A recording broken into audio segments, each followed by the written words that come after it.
Seni Ciawian atanapi pageragengan mangrupikeun salah sahiji seni Sunda karawitan Tasikmalaya anu tos aya sakitar tahun 1625 di zaman Raden Demang Suradikusuma.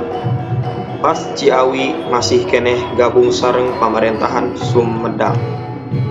Mimitina mah Ciawian teh ngan saukur kanggo ngungkapkeun kabungahan atanapi kasedihan sarta gambaran kaayaan daerah. Tina perkembangan salanjengna, Ciawian teh dipikaresep pisan ku masyarakat anu sanesna. Akhirna kabentuk kelompok-kelompok anu ngalantunkeun mamaos Ciawian anu biasana midang satiap ngabungbang.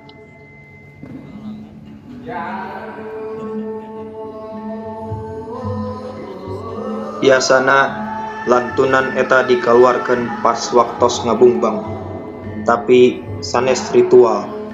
Kesenian ieu mangrupikeun mamaos Sunda sareng ngagunakeun irama puluh laras salendro.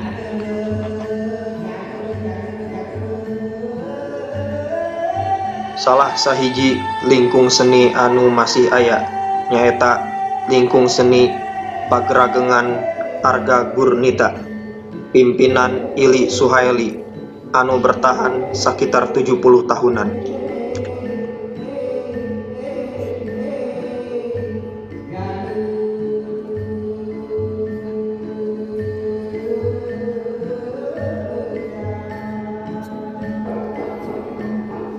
Kanggo ngasingkatkeun waktos, hayu urang sasarengan ningal pertunjukan Ciawian. Wilujeng nyaksikeun.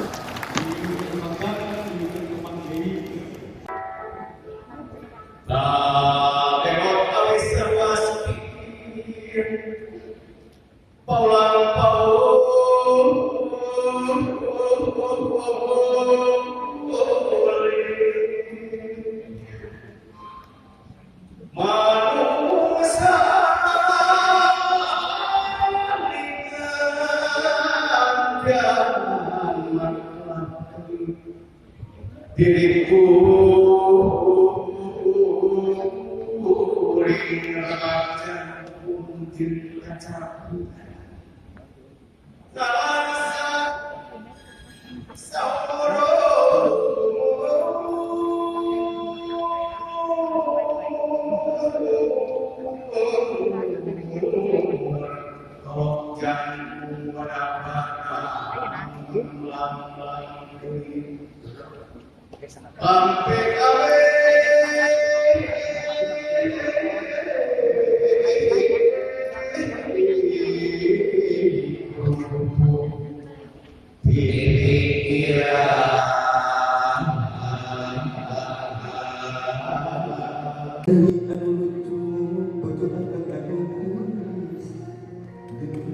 Dina tembang pageragengan seueur ngagunakeun jarak nada satingkat sareng dua tingkat.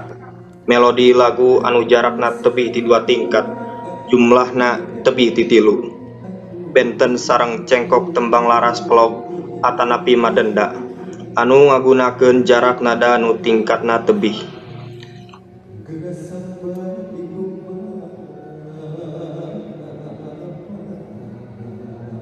Sareng ti kanyataanna, nembangkeun laras salendro hese pisan tibatan nembangkeun laras pelog sareng madenda. Kaayaan eta teu janten kirangna pengetahuan urang Sunda kana laras salendro, tapi kapangaruhan ku ayana swarantara anu ukuranna sami. Sesahna penembang ngolah sumber suara kanggo ngahasilkeun melodi lagu laras salendro.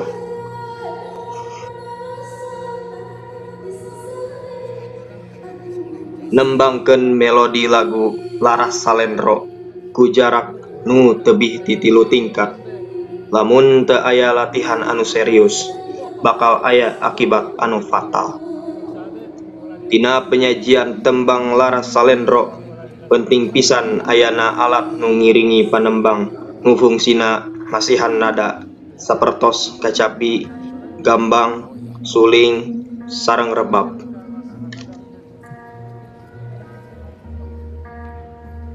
Aya bedana nalika ngabandingkeun presentasi lagu pageragengan sareng presentasi lagu Cianjuran. Lagu pageragengan dipersebarkeun ku palaku lalaki anu jumlahna langkung ti 4 urang.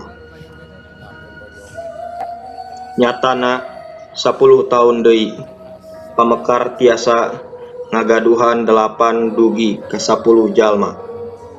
Pamekar calik dina bunderan dina suasana anu bagja ngamerkeun pageragengan giliran.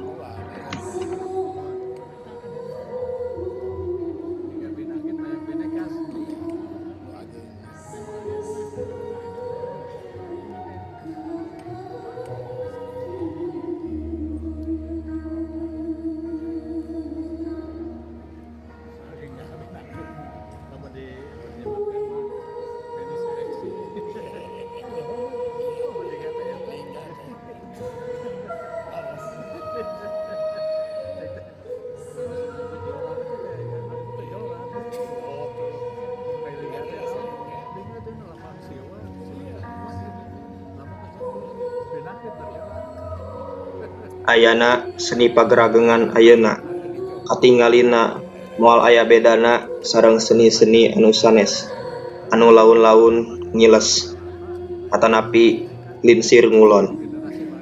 Masalah sapertos sabab henteu aya deui anu ngajak pikeun ditingalikeun. Ieu ngagaduhan pangaruh dina kahirupan seniman.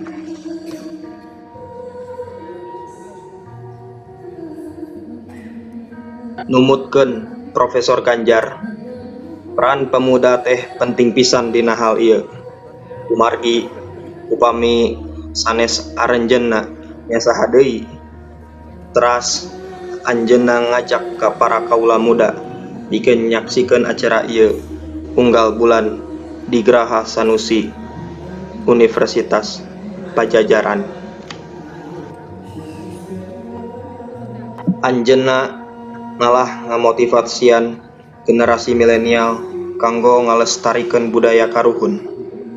Kanggo lebih jelasna, salajengna bakal aya wawancara antawis mahasiswa sareng Profesor Ganjar perkawis acara bidangan seni budaya Rumawat Pajajaran.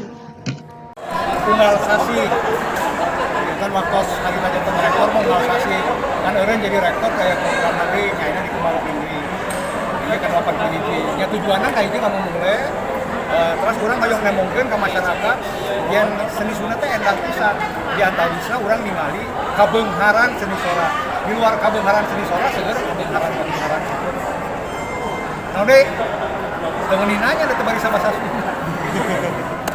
nah deh you know?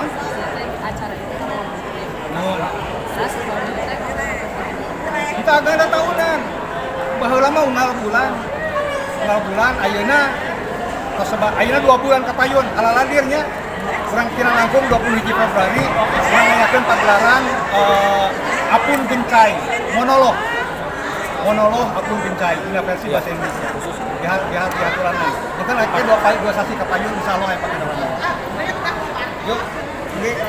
yuk mau